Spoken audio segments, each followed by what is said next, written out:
We start our story in present-day Tokyo, the dream place of any weeb who doesn't know just how notorious the salaryman life is there. In this bustling city, Mikami Satoru is a 37-year-old virgin who perfectly consents to a stagnant life. I really want to know how this man is happy with his junior just walking up to him with his girlfriend and asks him to join them there for lunch. Where? Someplace. Does it matter? Knowing how animes are, he ain't even gonna make it there. Dude is flexing, my guy. You gotta find a girlfriend too. The thought might have crossed Mikami's mind, but life had different, or shall I say, no more plans for him. A man just run towards his junior with a knife, fully intent on stabbing him. Mikami makes the save, but then gets stabbed right in the kidneys. It's supposed to be a serious scene, but the way the attacker just stabbed him, turned away, and ran is just hilariously accurate to real life. Like he didn't even stop and react to anything. He just did it as if it was hardwired into him. Mikami begins to feel the pain, and as he thinks about feeling hot and getting stabbed, a robotic voice, aka the Great Sage, simultaneously talks, seemingly giving him resistance to the things he feels. He calls out to the junior, Tamada, realizing that life really did have nothing else planned for him. In his final breath, he asks Tamada to make sure the contents of his hard drive are erased. What do you have in there? A recap on redo of Healer? I don't even have that anymore. He finally closes his eyes, regretting the fact that he died a virgin, vowing to pounce on women if he ever got a second life. Great Sage has been constantly giving him upgrade after upgrade after upgrade, with each second passing of his fleeting life. He then starts to feel and see weird things, and as time passes, Mikami comes to know that he has lost his human body and has been reborn as a slime. This time, he can actively communicate with Great Sage, whose only job is to make him more and more overpowered with each passing second. Mikami asks the voice about the things he can and can't eat, and while there is a bit of detail here, the simple answer is he can eat just about anything. Not only that, eating something gives him the corresponding power of similar nature. So he's Kirby. A mysterious voice calls out to him, and he turns to see a giant aura of a creature that cannot be fully seen. This creature asks if he could see him, which he couldn't, being a slime and all. He then makes a deal to grant him eyes, only if he weren't to be scared of seeing the creature. Mikami agrees, and the first thing he does after getting sight is looking at himself, just to confirm he was really a slime. He then turns to the creature and sees a dragon, of all things. The dragon Veldora is surprised to see a low-level monster like him had self-awareness and asks if he was a unique, rare being with extraordinary powers. Veldora explains he was defeated by a hero who was summoned into this world. These summoned individuals apparently come with a ton of magical prowess. Since both of them are lonely beings in this world, they decide to become friends with a pinky promise. Now that they're friends, Mikami is worried about the dragon since he eventually gets weaker in his sealed state and dies. Well, he hasn't died yet, but he will. Great Sage acts like there isn't any way to free him, but there is. There's just nothing this slime fricker can't do. The plan is to break the seal, which normally would result in Veldora's death shortly after, but Mikami offers his stomach as a safe haven. Before they start, Veldora suggests they give each other new names, which is the equivalent of true bonding in this world. As such, Veldora is now known as Veldora Tempest, whereas the human Mikami is gone for good. This is the birth of Rimuru Tempest, the slime. Rimuru then stretches wide, and just like yo mama, gobbles up Veldora in an instant. How is the kingdom of Bluemund aware of Veldora's escape? It has literally been seconds, yet they somehow know he's gone. Rimuru, on the other hand, is spending all his time in the cave, acquiring skill after skill after skill. Frickin' Pokemon. He actually took down a huge serpent, the sight of which is hilarious. A bouncy little slime jumps like 2 times, and this menace is just done like that. After eating the snake, he gets a bunch of poison-related power-ups, and that was just the start. Next up is a chameleon, giant, spider, centipede, and whatnot. This cave is a frickin' zoo. The exit to the cave finally arrives, and it opens up right in front of him. 3 humans begin to enter the cave as Rimuru hides because no monster is more terrifying than humans. He doesn't pay the humans much mind and steps outside, finally taking a good view of this new world. Those are goblins, right? Why are these things everywhere? These guys are like the trademark of any isekai. They have to be everywhere. The scrawny goblins ask Rimuru what he was doing there, and I'm confused why they look so terrified of slimes. They take him to their village, hoping to ask him for a favor. They tell him that their god, which Rimuru realizes is Veldora, has disappeared, which led to the nearby monsters going out of frenzy on these poor goblins. I'm really trying hard to sympathize with the goblins right now, but I just can't. Goblin Slayer has scarred me too deeply. There's just no recovery from it. In short, dire wolves have been attacking goblin villages frequently, and half of their fighters are already meat. They had like 1 goblin warrior who got bodied without taking out even a single one of those wolves. The dire wolves start to howl in the distance, and Rimuru then agrees to help the village in exchange for their their loyalty. He takes a good look at the goblins, and not one of them, not a single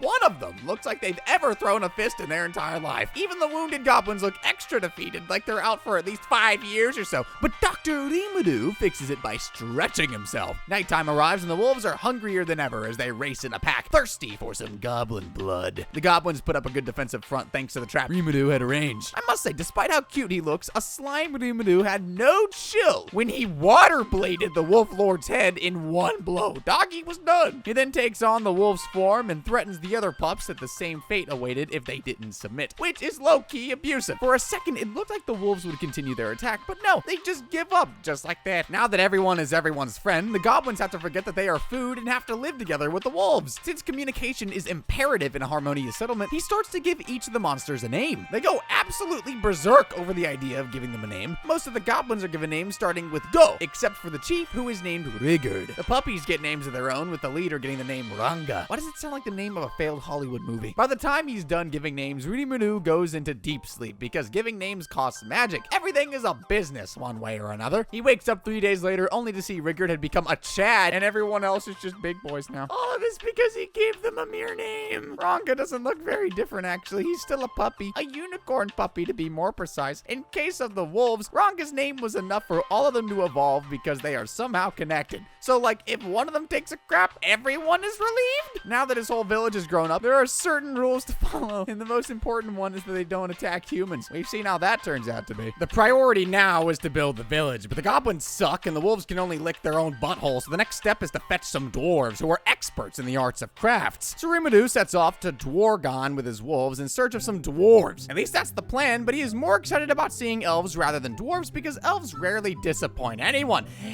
Except when it's a dude, they're deplorable. Upon reaching the city, they can't just barge in with a bunch of wolves and goblins, which is why Gobata and Rimuru are the only ones to enter while the others stay behind. Since the two are just low-level monsters in the eyes of a regular human, they are attacked by a bunch of random NPCs who get blown away with a mere scream. It was no ordinary scream though, as the damage caused is enough to earn them a trip to prison. There he helps a bunch of guard dwarves with some healing potions, and shortly after they are buddies with a talking slime. The guard takes him to Kaijin, a master weaponsmith, gifted with his hands in the craft. Kaijin understands Rimuru's situation, but cannot leave his shop because war is on edge and business is booming. Despite this, Kaijin could finish it in time if he had valuable orbs, and so Rimuru starts to stretch again. In exchange for the one, he is willing to turn the village into Silicon Valley. As if the ore was not enough, he then swallows the crude swords and creates a magical weapon out of them in an instant. Rimuru wants those dwarves, and he is gonna get them. He is handsomely rewarded for all this work under the priceless weights of the elven breasts. Look at this slime though. He's wearing the opie of that elf like a frackin' crown. Isn't that just a power move? A fortune teller then volunteers to look into his fate, and inside the crystal ball, he sees a girl who looks very Japanese. Minister Vesta then walks in and starts to insult Rimuru on sight. I did not expect Kaijin to be the one swinging here. He rocked Vesta's jaw. It was cool and all, but then it's a trip back to prison for Rimuru, and this time Kaijin and fellow dwarves are with him. They are brought in front of the king to face trial for their crimes. Without even hearing their side of the story, Rimuru and the group are sentenced to 20 years of labor. At least that was the case until King Gazel asked Kaijin if he wanted to rejoin the military. He respectfully refuses, after which the king decides to change their sentence to exile, which is the most convenient thing that could ever happen. Not only this, the king later takes away Vesta's position too. Pretty sure he did that because of how stupidly villainous this guy's face is. With this settled, Rimuru and the party return to the village with the dwarves, whereas King Gazel deploys a spy to keep a close eye on Rimuru's movements and whereabouts, knowing that he was no ordinary slime. The three humans from the start of the video, Kaval, Eden, and Guido, submit their nonsensical report regarding Eastern Empire and get an earful from the guild. They get a 3-day break and have to go back to Judah Forest to keep the monster activity in check now that Valdora has disappeared. A girl in a mask overhears them talking about going back to the forest and asks if she could join in as well. Eden gladly accepts the offer and she introduces herself as Shizu. Kaijin and the dwarves have been doing a superb job of teaching goblins about crafting weapons and armor. The construction may be going sound, but then Rigurd informs Rimuru about monsters being more active around their little settlement. He then goes on to name all 500 of those goblins, half of which probably turned out to be smoking hot. Gobata, who just managed to learn summoning magic, tries to teach his fellow goblins as Rimuru watches him failing the teacher's job. Meanwhile, the human party is being chased by giant ants, and Shizu, who was running like a minute ago, remembers that she's strong as hell and obliterates the monsters with fire magic. Rimuru then assists her at the end, right when it seemed like she was about to get eaten. He sees Shizu's face and recognizes her to be the same girl from the crystal ball. Much like Rimuru suspected, Shizu's characteristics and manners manners are much like a person from Japan. In order to confirm this, he directly asks her if she was from Japan, but is surprised to see her be the initiator. What does that mean? They confirm that both of them were from Japan, as Rimuru tells her he was stabbed to death and reborn. In the case of Shizu, she is a summon, much different from a reincarnation. He realizes that Shizu was from a much older time in Japan and uses the Great Sage's power to show her what modern Japan had become. In a flashback scene, we see that Shizu was randomly summoned from Japan during the World War, where she was literally dodging bombs. They brought her to this new world where she went from dodging bombs to literally becoming one as Ifrit, the fire spirit, took over her body. After that, she was basically a weapon for the summoner who used her body to control Ifrit at his will. Shizu would later go on to befriend a girl named Pirina, who she randomly meets in the woods. Her summoner isn't really happy about this, and he then orders Shizu to incinerate both Pirina and her pet fox, whose name was Pizu. Imagine making a friend and 2 days later, she's out there using you for barbecue meat. Shizu wakes up in the present time. Wow, that actually sounds... And I want some barbecue right now. She wakes up in the present time, terrified of the nightmare she just had, which is more of a memory than a nightmare, to be precise. She prepares to leave, telling Rimuru that her goal is to find the man that summoned her, as much as she'd like to stay in the town. Just as all of them are about to leave, Shizu starts to lose control of herself as her mask breaks and flames start to surround her. They start to recall the name Shizu as they realize she was Shizu Izawa, conqueror of flames and bearer of cool names. She basically has a reputation for being a hero who was pretty OP like 50 years ago, but was reported to be retired. The spirit of Ifrit completely manifests, and in front of it is a blobby slime ready to stretch his way through the situation again. Ifrit's salamanders start to fly around the sky, which I know is weird because salamanders can't fly, but we ain't gonna overthink it. They also burn the city that they just finished building, so that's fun. They do pose a bit of a problem for a while, but Rimuru quickly starts to adapt to the fight. Despite all of this, Eren's party gets toasted and they're down for the count without doing much. Ifrit tries all kinds of fire magic on Rimuru, none of which seem to work against him since he has resistance to just about everything under the sun. There was really only one way this fight was gonna end, with Rimuru swallowing Ifrit whole, taking all the amazing abilities he had to offer. Inside Rimuru's body, or void, or whatever you want to call it, Ifrit comes face to face with Veldora, who seems suspiciously excited here. What is he planning? Shizu then thanks Rimuru for stopping her from reliving the Pirina incident, which fracking sure did leave a great scar on her. She also talks about meeting the actual hero, who would first beat her to a pulp and then take her as a subordinate. The hero then left her, after which she adventured solo for a while, earning the infamous reputation as Conqueror of Flames. Shortly after, she decided to retire and become an instructor, producing students that would later go on to be Grand Masters. How old is she again? After finishing her story, Shizu asks Rimuru to eat her, and no, don't think about it. Rimuru learns the name of Leon Cromwell, the man who summoned Shizu, and vows to take her wishes to him. He then begins to gracefully eat her,